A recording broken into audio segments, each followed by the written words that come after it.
और अब बात करेंगे चुनावों की। अगर बीजेपी को वोट दिया तो मोदी नहीं शाह को जाएगा। अरविंद केजरीवाल के इस सियासी तीर पर शाह से लेकर के बीजेपी के तमाम दिग्गज नेताओं ने केजरीवाल पर पलटवार किया है। बीजेपी कह रही है कि विपक्ष की बौखलाहट से साफ है कि वो हार स्वीकार कर चुके हैं।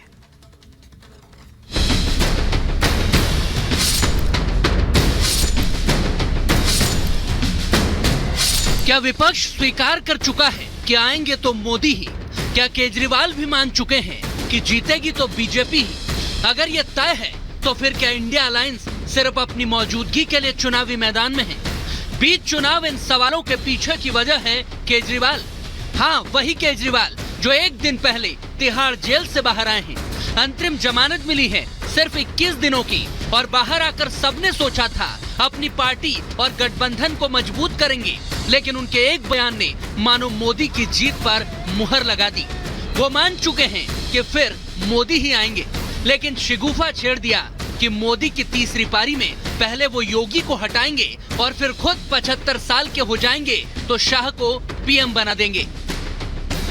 मोदी जी अगले साल 17 सितंबर को 75 साल के हो रहे हैं। बीजेपी के अंदर मोदी जी ने 2014 में मोदी जी ने खुद ने रूल बनाया था कि बीजेपी के अंदर जो भी 75 साल का होगा उसको रिटायर कर दिया जाएगा। अगर इनकी सरकार बनी तो पहले अगले 2 महीने में योगी जी को निपटाएंगे ये, और उसके बाद मोदी जी के सबसे खास अमित शाह को ये प्रधानमंत्री बनाएंगे।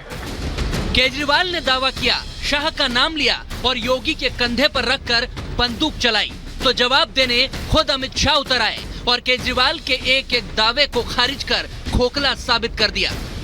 इनके पास प्रधानमंत्री का प्रत्याशी ही नहीं है।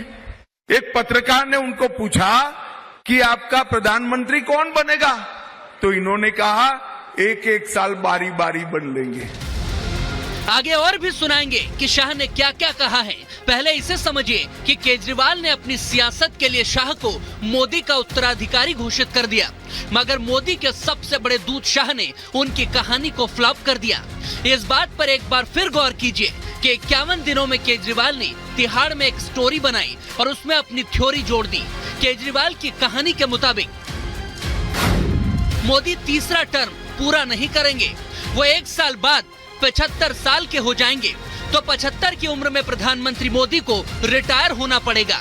मोदी इस दौरान अपनी गद्दी शाह को सौंप देंगे। मोदी जीतते ही 2 महीने के अंदर योगी आदित्यनाथ को हटा देंगे और वहां पर उत्तर प्रदेश में 2 महीनों के बाद यूपी का सीएम कोई और होगा। ये सब बातें केजरीवाल की हैं, तो क्या बीजेपी में फूट डालने के लिए और जनता को भ्रमित करने के लिए केजरीवाल ने ये कहानी बुनी? मगर इतना तो वो मान चुके हैं कि जीतेंगे मोदी ही, तभी तो ये सब होगा। मतलब अपनी थ्योरी और स्टोरी में भी केजरीवाल मोदी को ही विजेता मान चुके हैं। से कम उन्होंने जब ये कहा कि मोदी जी अमित शाह जी को प्रधानमंत्री बनाएंगे, तो इसका मतलब प्रधानमंत्री बनेंगे, तो ये तो एक्सेप्ट कर लिया। भ्रष्टाचार के आरोप में जेल जाने वाला और सुप्रीम कोर्ट से रहम के तौर पर बेल पर आने वाला व्यक्ति वो दूसरों को नैतिकता की शिक्षा दे, कितना हास्यास्पद लगता है। केजरीवाल का छूटना पूरे इंडिया अलायंस के लिए एक बड़ा गेम चेंजर साबित होगा, क्योंकि पहली गलती भारतीय जनता पार्टी ने ये की कि उन्होंने उनको गिरफ्तार किया, और गिरफ्तारी के बाद ये बात दिख रही थी कि लगातार भारतीय जनता पार्टी का नुकसान हो रहा था।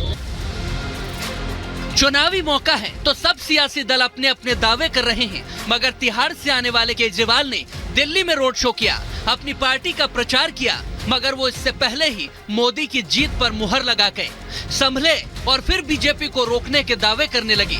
सट्टा बाजार से लेकर एक्सपर्ट्स का हवाला देने लगे, राज्यों के नाम गिनाने लगे कि कैसे बीजेपी 400 पार नहीं लाएगी और 230 पर ही रुक जाएगी। मेरा अपना मानना है, और सट्टा बाजार में भी जो चल रहा है, इनकी 220 से 230 के बीच में सीट आ रही है, उससे ज्यादा सीट नहीं आ रही है। मोदी सरकार नहीं बन रही है, केंद्र में इंडिया गठबंधन की सरकार बन रही है। एक चीज जो सब लोग कह रहे हैं कि बीजेपी को बहुमत नहीं मिल रहा। हरियाणा में इनकी सीटें कम हो रही हैं, राजस्थान में इनकी सीटें कम हो रही हैं, कर्नाटक में इनकी सीटें कम हो रही हैं, महाराष्ट्र में इनकी सीटें कम हो रही हैं, बंगाल में इनकी सीटें कम हो रही हैं। केजरीवाल नंबर गेम में उलझाने से पहले खुद ही फंस गए। मोदी, शाह और योगी की केमिस्ट्री बिगाड़ने की कोशिश कर वो निशाने पर आ गए। मोदी जी 75 साल के हो जाए, इससे आपको आनंदित होने की जरूरत नहीं है। ये भारतीय जनता पार्टी के संविधान में कहीं नहीं लिखा है।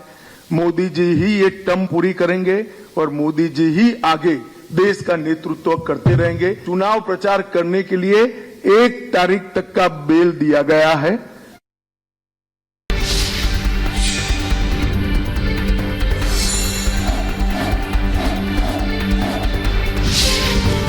बंगला रोड, एग्जीबिशन रोड, चौराहा, कदमकुआ, उमा सिनेमा हॉल, साहित्य सम्मेलन, ठाकुरबाड़ी रोड होते हुए गांधी मैदान के पास उद्योग भवन जाकर के समाप्त होगा।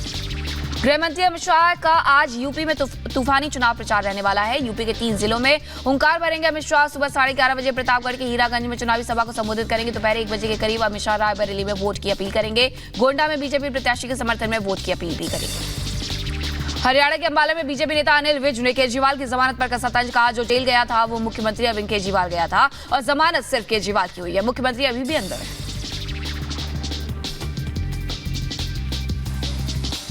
वो मुख्यमंत्री केजरीवाल गया था, लेकिन वो जमानत हुई है वो केवल केजरीवाल की हुई है। मुख्यमंत्री अभी भी अंदर है। अरविंद केजरीवाल के बयानों पर बीजेपी के नेताओं का हमला जारी। पूर्व सीएम शिवराज सिंह चौहान ने केजरीवाल पर बोला हमला। अरविंद केजरीवाल जेल में जाकर के अपना मानसिक संतुलन खो बैठे। देश के लोग पीएम मोदी को श्रद्धा और भक्ति के भाव से देखते हैं। केजरीवाल जी जेल में पहुंचने के बाद अपना मानसिक संतुलन खो बैठे हैं। अभी बेल पर है और केवल चुनाव तक के लिए हैं।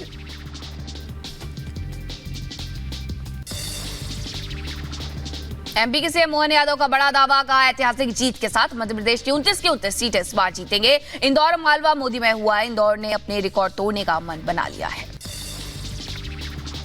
तिहाड़ जेल से बाहर आने के बाद एक दिन बाद दिल्ली के मुख्यमंत्री अरविंद केजरीवाल ने महरौली में पहला रोड शो किया। रोड शो के दौरान सीएम केजरीवाल ने बीजेपी पर जमकर निशाना साधा। कहा बीजेपी ने एक भी अच्छा काम नहीं किया। दिल्ली में बीजेपी को 0 सीट मिल रही है।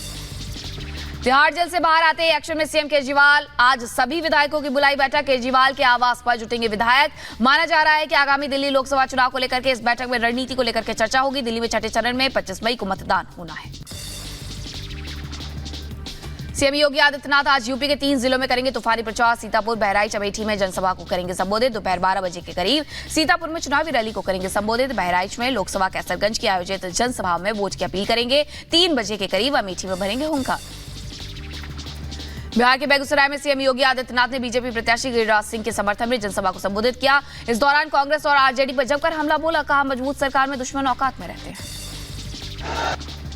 जब मजबूत सरकार होती है तो ऐसे ही दुश्मन अपनी औकात पे रहते हैं। जब मजबूर सरकार होती है तो आतंकवाद सिर चढ़ करके बोलता है। झारखंड के चतरा में पीएम नरेंद्र मोदी ने शनिवार को बीजेपी प्रत्याशी कालीचरण सिंह के पक्ष में एक जनसभा को संबोधित किया। जनसभा को संबोधित करने से पहले पीएम मोदी ने चतरा में लोगों की भीड़ का वीडियो साझा करते हुए लिखा चतरा में चौतरफा उमड़ा जनसैलाब। झारखंड में बीजेपी एनडीए की रिकॉर्ड विजय का जय घोष है। पीएम मोदी के नामांकन से पहले वाराणसी के दशमेश घाट पर बीजेपी का मेगा शो 1000 ड्रोन से लेजर शो के जरिए 10 साल की उपलब्धि दिखाई। ड्रोन शो में काशी विश्वनाथ धाम के बदले स्वरूप के साथ गंगा आरती, नमो घाट, गंगा विलास क्रूज और बीजेपी का चुनाव चिन्ह कमल की आकृति आसमान में दिखाई थी। उत्तराखंड के सीएम पुष्कर सिंह धामी ने यूपी के बहराइच में किया रोड शो। बीजेपी प्रत्याशी आनंद गौड़ के समर्थन में वोट की अपील की। सीएम धामी के रोड शो में उमड़ी हजारों की संख्या में भीड़। बिहार के सीतामढ़ी में सीएम नीतीश कुमार ने एक बार फिर लालू परिवार पर जमकर हमला बोला है। कहा ये लोग कोई काम नहीं करते हैं। 9 बच्चे पैदा किए, बीवी को मुख्यमंत्री बना दिया, बेटा को मंत्री बना दिया। हम लोगों के लिए पूरा बिहार एक परिवार है। आरोप लगा हट गए, आप पत्नी को बनवा दिया। आप जरा बताइए कौन सा आदमी है जी अपने हटता है और अपनी पत्नी को बनवा देता है। यानी कोई पार्टी वार्टी से कोई मतलब नहीं, सबको परिवार से मतलब है। विदेश मंत्री एस जयशंकर ने भारत मंडपम में भारतीय मध्यस्थता का उद्घाटन किया है। इस दौरान कहा है कि arbitrate in make India in India का एक मुख्य पहलू है और मध्यस्थता विकसित भारत की यात्रा में सहायक होगी। सूरत क्राइम ब्रांच ने मौलवी मामले में एक और आरोपी को गिरफ्तार किया। हिंदू नेताओं को जान से मारने की धमकी देने वाले मोहम्मद अली को गुजरात पुलिस ने बिहार के मुजफ्फरपुर से गिरफ्तार किया। उसके पाकिस्तान से लिंक भी है। पाकिस्तान के एक व्यक्ति के साथ व्हाट्सएप ग्रुप से जुड़ा था। उसी ग्रुप में गुजरात का मौलाना सोहेल खान भी था। जम्मू कश्मीर के पुंछ में हुई भारी बारिश और ओलावृष्टि। मंडी के पहाड़ी क्षेत्र में भारी बारिश और ओलावृष्टि से सेब, पिकानट, अखरोट और नाशपाती जैसे फलों की फसल को नुकसान पहुंचा। आम आदमी पार्टी के विधायक अमानतुल्लाह खान के एक बार फिर मुश्किलें बढ़ गई है। पेट्रोल पंप कर्मचारियों से मारपीट मामले में नोएडा पुलिस ने नोटिस जारी किया है। नोएडा पुलिस का आरोप है कि पेट्रोल पंप कर्मचारियों के साथ मारपीट के मामले में अमानतुल्लाह खान और उनके बेटे जांच में सहयोग नहीं कर रहे हैं। पाकिस्तान समर्थित आतंकी साजिश के खिलाफ एनआईए की ताबड़तोड़ छापेमारी। एनआईए ने जम्मू इलाके के डोडा, किश्तवाड़, रामबन जिलों में 6 जगह पर छापे मारे हैं, जहां से बड़ी मात्रा में साजिश से जुड़े हुए दस्तावेज, डिजिटल डिवाइस बरामद किए गए।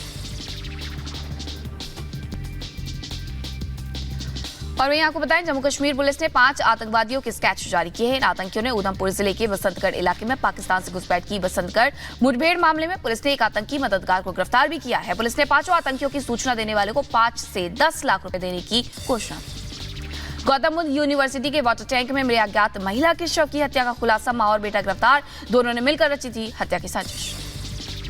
यूपी के बुलंदशहर के अनूप शहर गंगा में स्नान कर रहे 3 भाई अचानक डूबे। मौके पर मौजूद पीएसी के जवानों ने 2 युवकों को बचाया। एक युवक पानी के तेज बहाव में डूब गया, जिसकी तलाश जारी है। बदायूं में विवाहिता की संदिग्ध हालत में हुई मौत। मायके वालों ने ससुराल वालों पर लगाया गला दबाकर हत्या करने का आरोप। पुलिस ने शव कब्जे में लेकर के पोस्टमार्टम के लिए भेजा। बदायूं में संदिग्ध परिस्थिति में लापता हुआ एक शख्स का मक्का के खेत में मिला शव। गांव में दहशत का माहौल। 2 दिन से लगातार परिजन कर रहे थे तलाश। पुलिस ने शव कब्जे में लेकर के पोस्टमार्टम के लिए भेजा।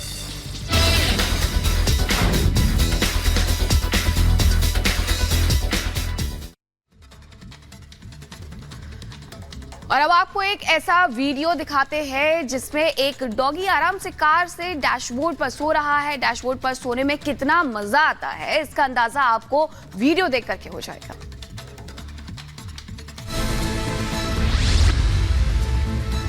कुत्ते की मस्ती करने का वीडियो अक्सर सोशल मीडिया पर वायरल होता है। इसका कारण ये कि कुत्तों को सबसे ज्यादा इंसानी प्यार मिलता है और ये सबसे ज्यादा व्यूज सोशल मीडिया पर बटोरते हैं। आप वीडियो में देख सकते हैं कि कैसे एक डॉगी कार के डैशबोर्ड पर आराम फरमा रहा है। आप इस डॉगी को कार की सवारी का आनंद लेते देख सकते हैं। आपको दिखाई दे रहा है कि डैशबोर्ड पर बैठा डॉगी अपने मालिक को कितने प्यार से देखता है और मालिक के सिर पर थपथपाने के बाद डॉगी फिर से नींद लेने लगता है। और वायरल वर्ल्ड में एक ऐसा ही वीडियो आपको फिर से दिखाते, जहां एक युवक ड्रोन में बैठकर उड़ने का आनंद ले रहा है। ये वीडियो देख करके आप भी सोच में पड़ जाएंगे कि क्या ऐसा भी संभव है।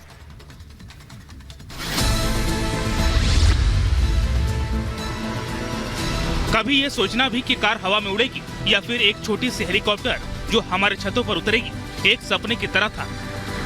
मगर अब ये एक हकीकत है। इस वायरल वीडियो की बात ही कुछ और है, जिसमें एक शख्स एक छोटी सी ड्रोन में बैठकर मजे से उड़ता नजर आ रहा है।